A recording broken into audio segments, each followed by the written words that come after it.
মেট গালা 2025 এ শাহরুখকে বেশ ভালো লেগেছে আমার ব্যক্তিগতভাবে। সোশ্যাল মিডিয়ায় এই নিয়ে নানা রকম মানুষজন নানা রকম কথা বলছে।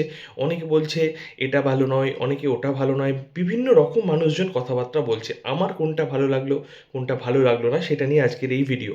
আমার কিন্তু শাহরুখের কস্টিউম কিন্তু খুব ভালো লেগেছে। হাতে যে লাঠিটা বা স্টিকটা দেওয়া হয়েছে সেটা নিয়ে শাহরুখ যখন হাঁটছে বেশ একটা রয়্যাল ব্যাপার অবশ্যই লেগেছে। কিন্তু গলার মধ্যে অতগুলো নেকলেস আমার যেন ঠিক ভালো লাগেনি। এর চেয়ে এসআরকে বলে যে নেকলেসটা ছিল সেটা বেশ ভালো এবং কে বলে যে নেকলেসটা ছিল সেটাও বেশ ভালো।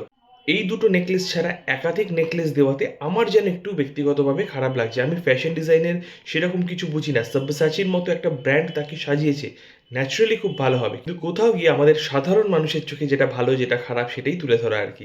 কিন্তু আমার কিন্তু লুকসটা বেশ ভালো লেগেছে এবং সবচেয়ে বড় কথা শাহরুখ লুকসটাকে ক্যারি করতে পেরেছে। এটা হচ্ছে সবচেয়ে বেশি গুরুত্বপূর্ণ।